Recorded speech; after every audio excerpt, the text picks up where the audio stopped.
naught, and we also got a B naught, T naught and B naught. Now, corresponding to this, we also did a problem in class yesterday. So this is that example 2.1, which is a rectangular fin problem.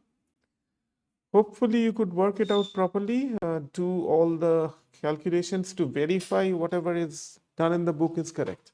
Sometimes a book also can have mistakes. There's no book. I've not ever seen a book which doesn't have any mistake at all. Okay, however good the book is. So there are some calculation errors sometimes in the book. So that's why I wanted you to check everything. And for example, here, this Reynolds number, I think he used that velocity as 2.5 meter per second, whereas it's actually 1.5 meter per second, as you have seen in the last class. So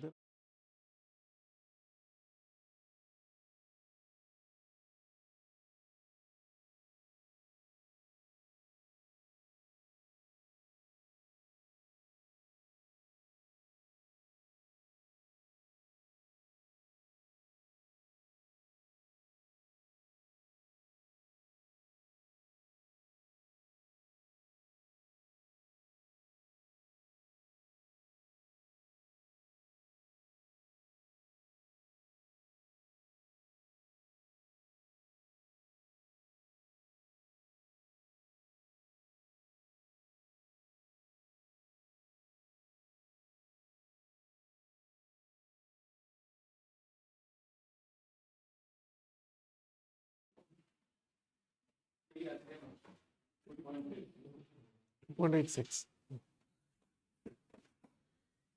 Yeah, so that was about a single rectangular fin. Now we'll go to multiple fin array. Ultimately, remember all those photographs of fin arrays, which fin arrays are essentially heat sink. So remember those photos that I had shown you? Those are not single fins, fin array, multiple fins. So this can be a geometry of a fin array. And we will see how to determine the fin spacing. We've learned about one individual fin, but what about the spacing between the fins? Even when you know how to optimize one single fin,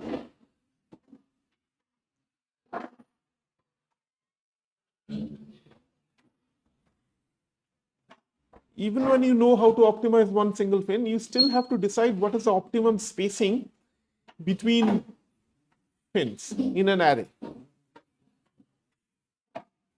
So there is if you look at the geometry and if you can quickly sketch it, it will be helpful for you. It doesn't have to look good, just some rough sketch which shows all the nomenclature.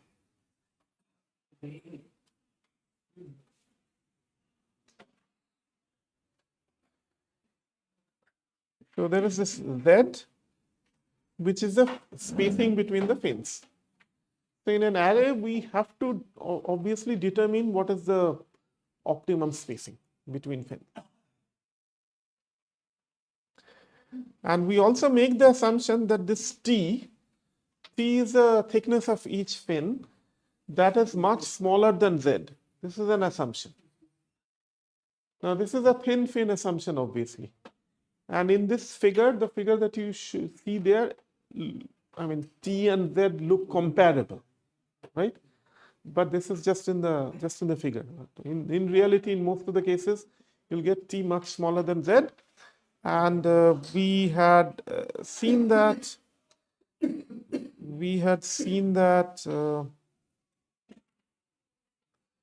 in the photos.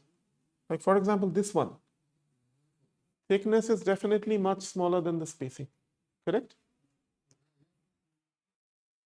There's this one though, where the thickness is comparable to spacing. This is more of an exception, but just look at this.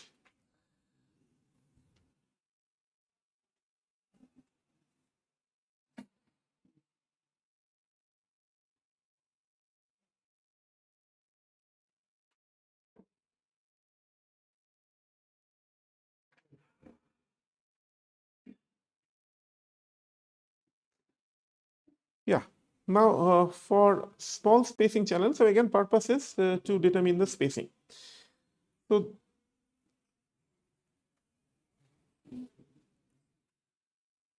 how do you determine the spacing? That's the idea.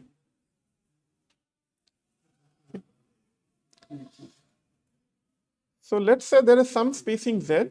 Now, what's the number roughly? Number of fins is actually z plus t, not roughly, exactly. W divided by z plus t. So, z plus t, like if you consider this to be a unit, this thing, then this z plus t is sort of for that unit its thickness, right? What I mean is, if you go from here to this, you're able to follow what I'm saying? So that has a t and a z, and that unit is repeated, correct? In an array. So the number of fins is w divided by z plus t. But z is much greater than t, so the number of fins is approximately w divided by z. And QF is, what is QF? QF is the heat transfer. We are interested in the heat transfer. So that is m dot Cp times T naught minus T infinity. Now what are T naught and T infinity? So if you look at this, there is a flow going through this due to natural convection. That temperature is T infinity. So that is like if you keep a heat sink here, that's a room temperature, right? And then this is T naught, which is the temperature at the outlet. Now this T naught is actually the temperature of this fin. So we assume that the fin is at a temperature of T naught. So the fin temperature will be definitely higher than T infinity, right? There is some heat at the backside of it. The wall has some heat. I mean, it's hotter. And obviously you are attaching fins because you want to take away some heat from that wall, correct? Now, what will be the temperature of the fin? We know from our previous knowledge that if you have a surface and if you attach this fin to it, then there is a temperature distribution in the fin, right? So if this temperature is some TB or whatever, TB let us say, and ambient temperature is T infinity, then the temperature of the fin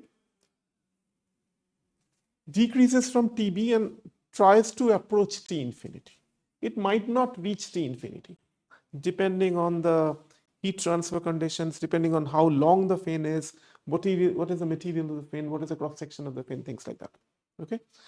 Now, in this case, in this channel case, we are assuming that the fin is at T naught. Now, what is that? That means this surface is at a single temperature T naught. So obviously that's an assumption, right? Because the fin temperature will actually show a temperature variation. It's a profile, right? It changes with the coordinate like this, isn't it? Yeah. So if this is x coordinate, then obviously temperature will come down like this. But we assume it's at a temperature T naught.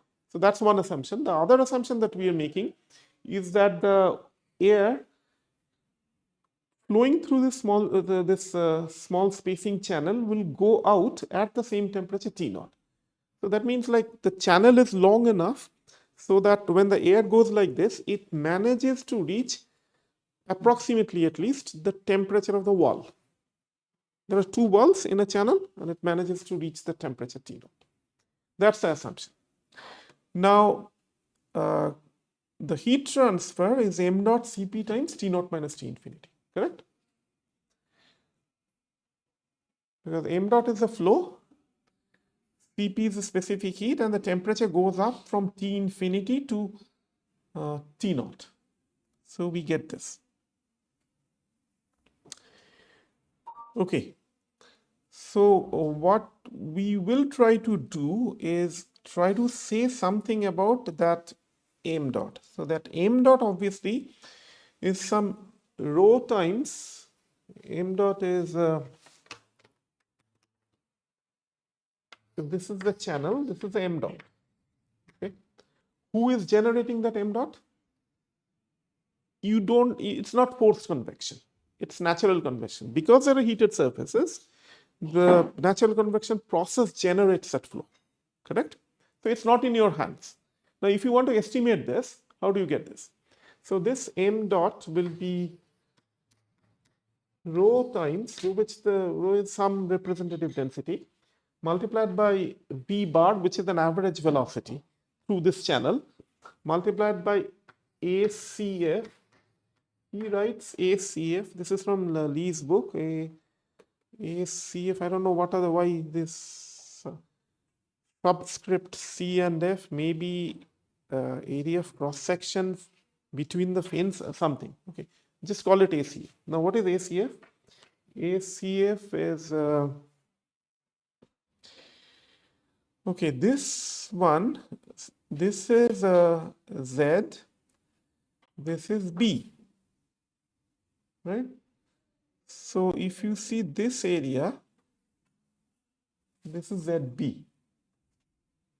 How many such areas are there in the whole fin array? ZB multiplied by the number of such fin arrays. Okay.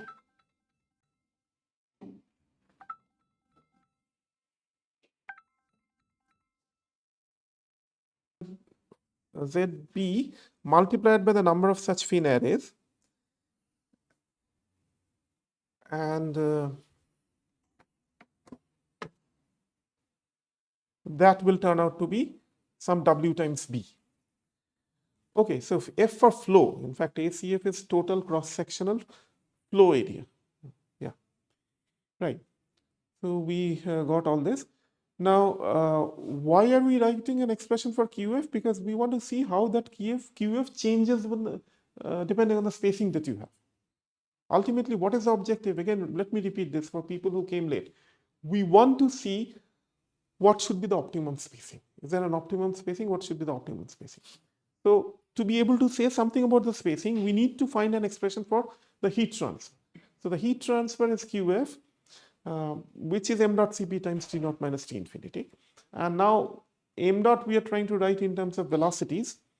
So we understand that the velocity will vary inside the channel, right?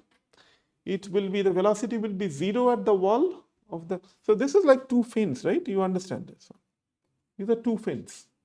Between them, the velocity will vary because the velocity here is 0, velocity here is 0 because of the no slip requirement. And velocity will be maximum at about the center of, at the center of the channel. So there is a velocity variation. Okay. So if there is a velocity variation, how do you write an average velocity? The average velocity, this one is bar to mean average, that will be 1 over area integral VdA. Okay. So we'll come to that. But before that, how do you get the velocity? So we'll get the velocity by writing conservation equations.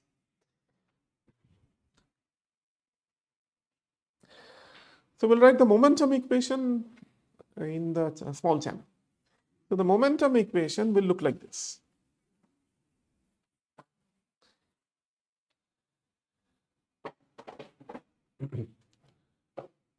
So how do I get something like this? This is a known equation. You must have seen this in other courses. Okay, so this is MTech students in the first semester must have done fluid mechanics as well as what other? Did you do convective heat transfer? No. You did fluid mechanics, right? What else did you? Advanced fluid mechanics. So you've seen momentum equation.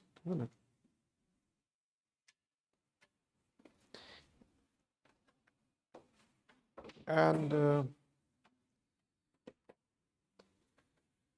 This is the momentum equation. So these are advection terms. This is a pressure gradient term.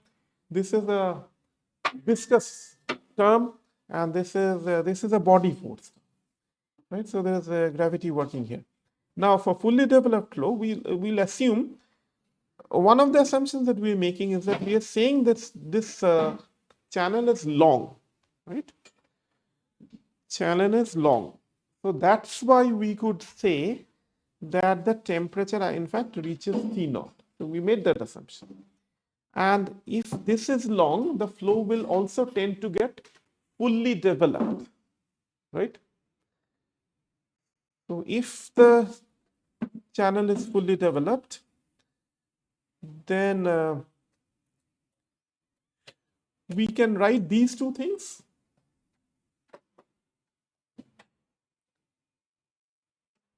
So the velocity profile will not change with the vertical coordinate, right? Because it becomes established, fully developed. So the velocity, what is u? U is, what are the coordinates? Let's see the coordinates. Y is in the flow direction. Remember this. Y is in the flow direction. X is perpendicular to the flow direction. Because sometimes we are used to taking X along the flow direction, but here it's Y is along the flow direction, right? This is again from H.S. Lee's book. So I'm just following same notations so that after the class you can have a look at these things from the book also. So in the X direction, which is not the main flow direction, for fully developed flow, we can take the velocity u to be 0, and del v del y will also be equal to 0 in this case, right? Because it's fully developed. So if you do these things, then the left hand side goes to 0, and we can write del p del y, taking it this side, to be minus rho infinity g. Because we are also assuming that del squared v is okay. Sorry, from here let's look at this one. From here let's look at this one. So the left hand side becomes 0. Then you have minus del p del y, and we have minus rho g, and then in mu del square v. In mu del square v, so mu del square v will be del 2v del x2 plus del 2v del y2, okay? But the gradients are stronger in the x direction, right? That is the boundary layer simplification. So we will say that this is small compared to this one. So we'll neglect this and we'll just keep this term. So that's one part. So that's why you got this term here, okay? Now what about del p del y equal to minus rho infinity g? How do we get this? Anybody has an idea? Because you have studied natural convection, right? Anybody has an idea?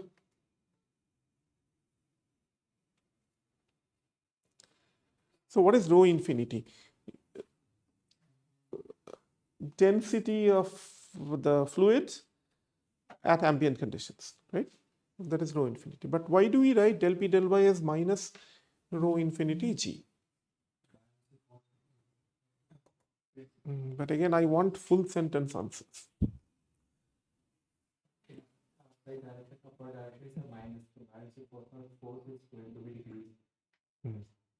Okay, so this is actually hydrostatic pressure change, right? So the logic here is that, let's see if I can draw it there.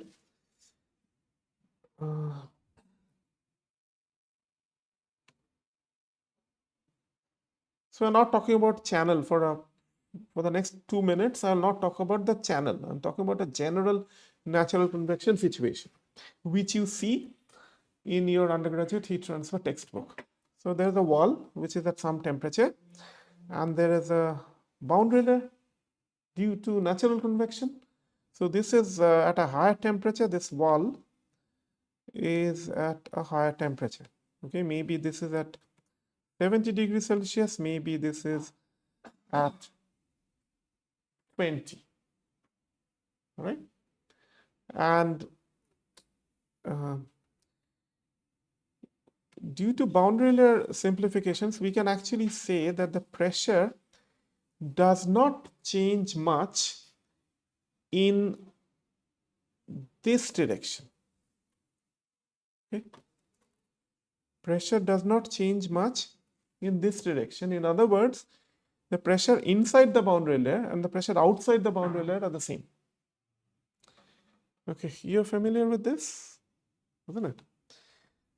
So again, similarly, the pressure inside the boundary layer and the pressure outside the boundary layer. So the pressure inside the boundary layer is here, pressure outside the boundary layer is here.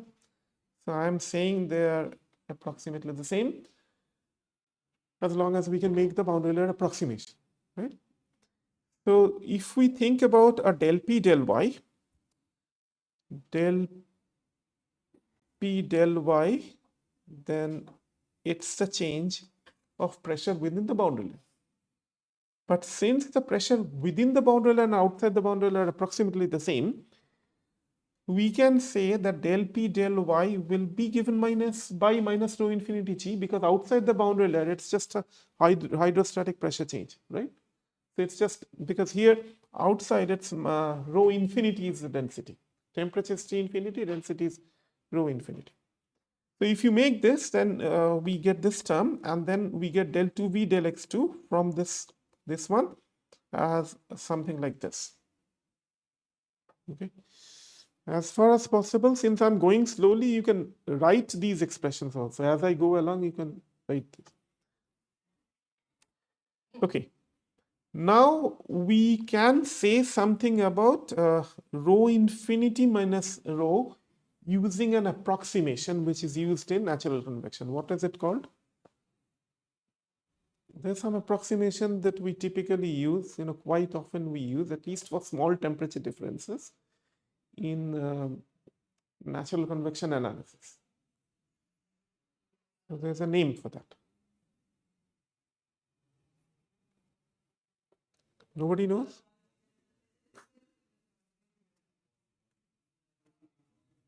Starts with B. B as in Bombay.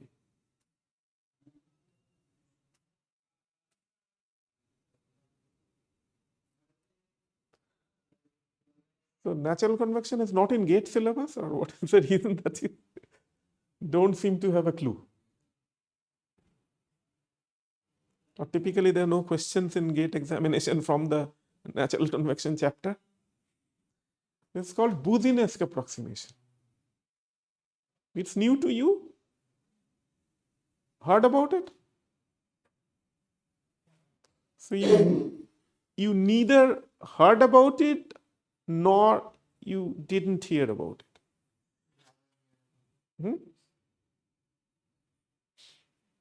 Okay, so see, the problem is that, as I said at the beginning of the semester, this is an applied course, so I cannot actually go to fundamentals all the time. Okay, that fundamentals you have to do on your own. And those of you who are not familiar with this, I think ME2 you're ME2, right? So ME2 students also might have difficulty with this.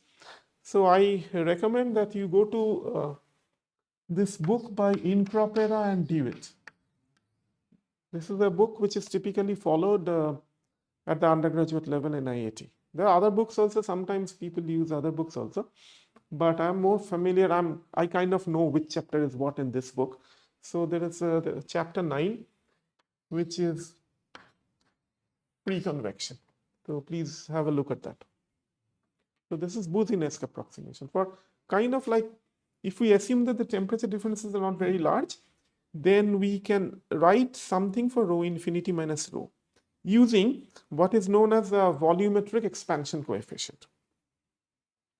So there is a beta, which is given by this, and this is a volumetric expansion coefficient. This is something, this Beta, of course, you know from your school days, right? I mean, if you prepared for JEE, right, you must have seen this beta. So this is basically a fractional change in density for unit change in temperature at constant pressure, right? So how the gas responds to temperature changes in terms of changes in density, right? So this you will be able to do. Now, if you the Bose-Einstein approximation basically means that we can use this expression, all right, using beta. So that means we can write rho infinity minus rho, which is here, okay, for the velocity expression. We can write this rho infinity minus rho in terms of temperature. So that's one thing. And we will also say that T minus T infinity is T naught minus T infinity.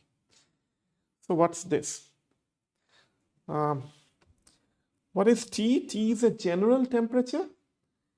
But again, we are making this approximation that T minus T infinity is kind of like T naught minus T infinity. The temperature differences are not very high in this kind of problem. So let's say T infinity is 20, and then T naught may be 60. So it's a total difference of 40.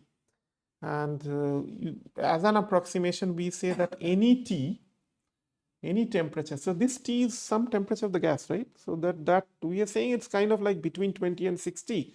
So roughly, for the purpose of simplifying equations, we can say that this is like T naught minus T infinity. So this is not correct, but it's an approximation. Not accurate, but approximate. So we get this del 2V del x2 equal to minus G beta T naught minus T infinity by nu from this thing using Bose-Einstein approximation.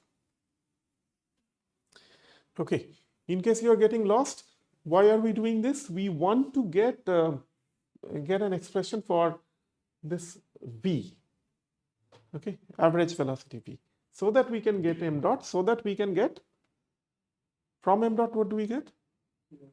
Q, isn't it? QF, because QF is m dot Cp delta T, right?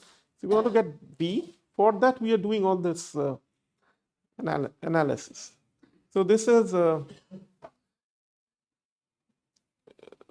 equation. So this can be integrated.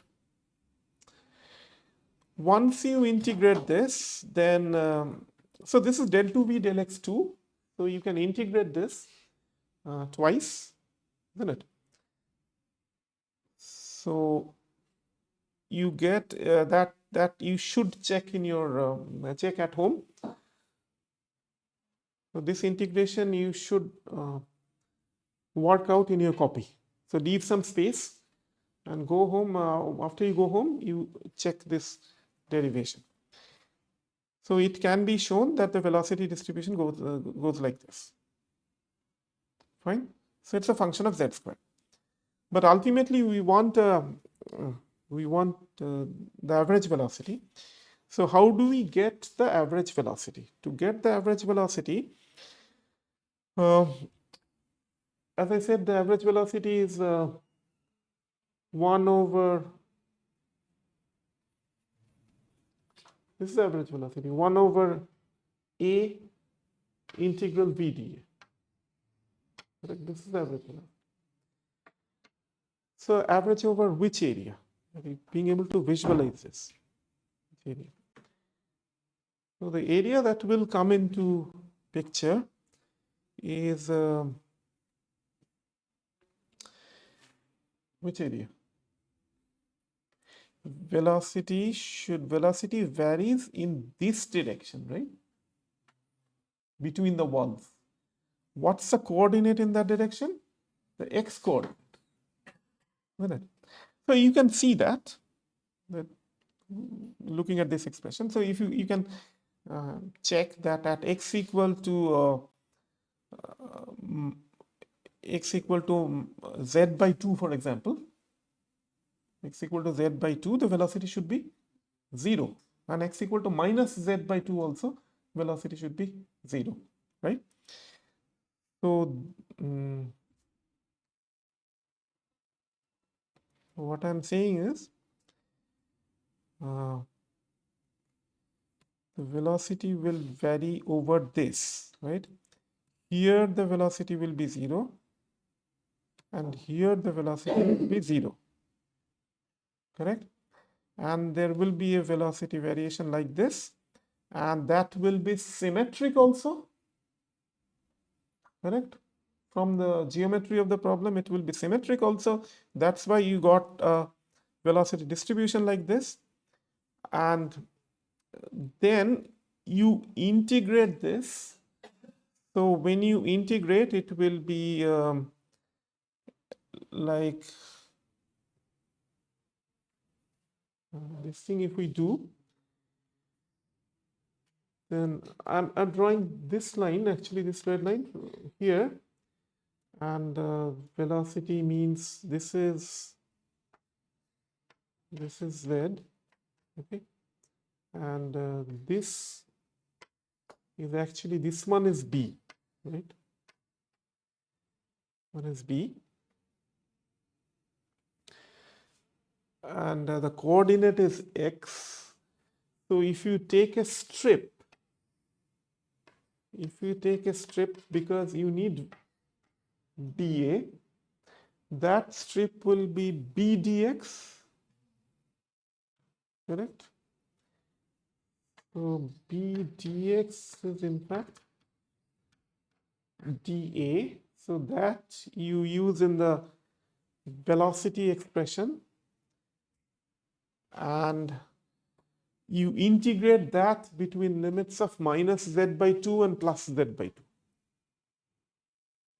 to get integral v dA. Then you can get the average. So this is the v bar. This also you should check. The derivation you should be able to do. And then we go to m dot. M dot is nothing but it uses z. See, it has got z square by 12 nu. So you get z square by 12 nu. Same thing here. This is WB. And then QF is m dot Cp. Cp comes from here. And we get T naught minus T infinity to the power 2. So it tells you that QF small is proportional to Z squared. Okay. So this is small for small spacing channel. Now, we'll have to still see what is a small spacing channel and what is a large spacing channel. Now, the small spacing channel is something we kind of understand now, that if you have this channel, then I was showing the velocity to go like this. Okay. Now, if you think about natural convection over a plate or a wall, then the boundary layer grows like this, isn't it? So you actually, we don't see it, but here also you have a boundary layer which goes like this, correct? Because there will be some temperature difference between this and the room temperature. So there will be some variation. So this is one. Now in a small spacing channel, the boundary layer of this one and the boundary layer of the other one, they will merge and they will give you a profile like this when the merging is complete and you got a fully developed flow, correct? This sort of thing you have seen in the context of flow in a tube, forced flow. You've seen this in fluid mechanics, right? But if you have a large spacing channel, then the distance is kind of such that the boundary layers do not tend to meet, okay, within reasonable length. They don't tend to meet. So then this becomes physically a different situation compared to this one. So that's why this problem of spacing in the channel, we have to look at it from two perspectives. One is a small spacing channel where the boundary layers actually merge and give you this kind of a profile. And then in another case, we have to look at a large spacing channel where the boundary layers within the height that you're giving, they don't seem to merge. Okay, so how do we analyze? We have analyzed a small spacing channel. How do we analyze a large spacing channel? So for the large spacing channel, again, our purpose will be to see how to write it in terms of that Z. Okay, but we'll have a different approach because here we look at individual boundary layer heat transfer, individual wall heat transfer, and that can be obtained using Nusselt number relations. So when you have natural convection, Nusselt number depends on the Rayleigh number. Okay, so it's not forced convection. In forced convection, you have Nusselt number dependent on which non-dimensional numbers? Reynolds and Prandtl. Okay, here of course it will not. It will be more. It will be in terms of a Rayleigh number. Okay, so if you have forgotten what is Rayleigh number, need to quickly go back to your undergraduate textbook. Right, Rayleigh number is written in terms of a Grashof number sometimes. So what's the relation between Rayleigh number and a Grashof number?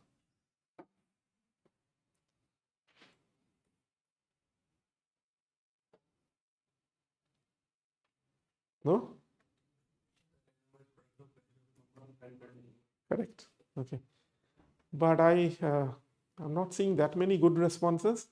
Your response is correct, but others seem to be kind of lost. So this, see, I can do only so much in class. Going back to undergraduate textbook and checking those things, that's entirely your job, and it has to be done today, not tomorrow. Okay, not on Monday. It has to be done today. Right. So individual boundary layers, if you have over a wall, so this is the boundary layer going like this. The Nusselt number can be written in terms of Rayleigh number, which looks like this. And the Rayleigh number is like this, which has got a nu and an alpha. Alpha is a thermal diffusivity which goes in the bottom. Okay. And beta as well as is as before the volumetric expansion coefficient. And beta can be shown to be 1 over Tf, where Tf is a film temperature. So there is a fluid temperature, there is a wall temperature. You take the average of the two, that's called a film temperature. So it can be shown that beta is 1 over Tf. If you assume an ideal gas, it's very easy to show because you have an expression for beta, right? So beta is minus 1 over rho del T at constant P, and that rho you can write some expression for rho using the ideal gas law. Okay, so it's easy to show that beta equal to 1 over Tf. Again, if you're unsure, you have to check these things out. All the background work you have to do. So beta equal to 1 over Tf, try to do at home. And then look up these expressions from textbook. We got this, right? So that is Rayleigh number. This is Nusselt number. And how do you use Nusselt number? Because ultimately, remember that we are interested in how much heat is getting transferred. Finished. I mean, why do you use fins? Why do you use a heat sink? You want to transfer heat, right? So you want to see how much heat is getting transferred. And QF large will be H bar A T naught minus T infinity. Large meaning large spacing. So this is okay. This is non-controversial, I suppose. And just tell me what this is, this line.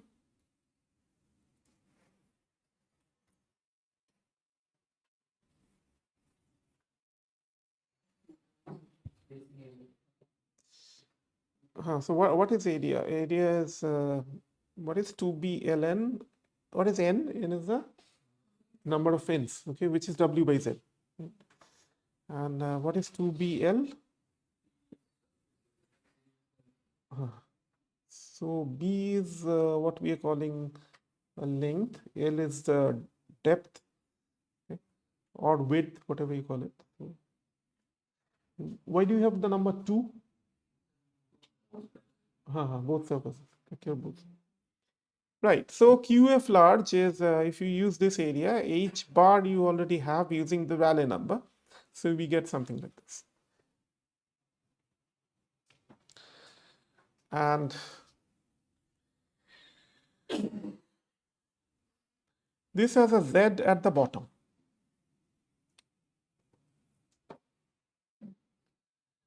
This Z, this is showing up here. So QF large is proportional to 1 over Z. And if you plot the heat transfer rate for small spacing channel as well as for the large spacing channel, then you get these two curves. Easy, because large spacing channel Q decreases with Z, right? If the spacing is large and if you keep making it very large, then the heat transfer will get affected, no? And if you have a small spacing channel, the heat transfer actually increases with Z. But remember, these expressions are valid for small channels and large channels. So there will be, like, if you take a small spacing channel and if you keep increasing the fin spacing, at one point it will not remain a small spacing channel, correct? It will become a large spacing channel. So this has to be kept in mind. But here what the book does, it just plots these two expressions that we've got. So we got these things, and we can also say that the optimal fin spacing will be when QF small is equal to QF large. Now, why optimal fin spacing will be when these two are equal? That actually requires some discussion, for which I unfortunately don't have the time today, because I just looked at the watch. It's 10:50. Okay, and we'll come back to this, but just see what is done, right? So one thing is that we say that for optimal fin spacing, QF small equal to QF large, and if you do that, you will get the Z optimum, right? So you get those two expressions, equate those. If you equate those, then you can show that Z optimum turns out to be something like this: 2.3 Rayleigh number to the power minus 1 by 4. And this is one expression, but which is given in the book. But there are a couple of researchers, Bar Cohen and Rosenau. They also they had some derivation with the help of which they got something like this. So these two are similar, but this is slightly different. This is 2.7. Okay, this is some 15-20% higher than this one, 2.3. Okay. So that's one. And what we also do is there is another approach in which we just say that we plot these two quantities, small channel and large channel, and where the curves intersect, we just say, so just plotting where the curves intersect, that is your optimum spacing. So there is a book by Bejan, Adrian Bejan. So this is called Convection Heat Transfer by Bejan. You may have heard about this one. Okay. Has anybody heard about this one? No? Achha. So that book uses this kind of plotting approach. So that D which is shown there, D is the same as Z. His notation is a little different, that's all. Okay, so we'll come back to this in the next class. And just one more point, that as I mentioned yesterday, Tuesday I want to attend that lecture.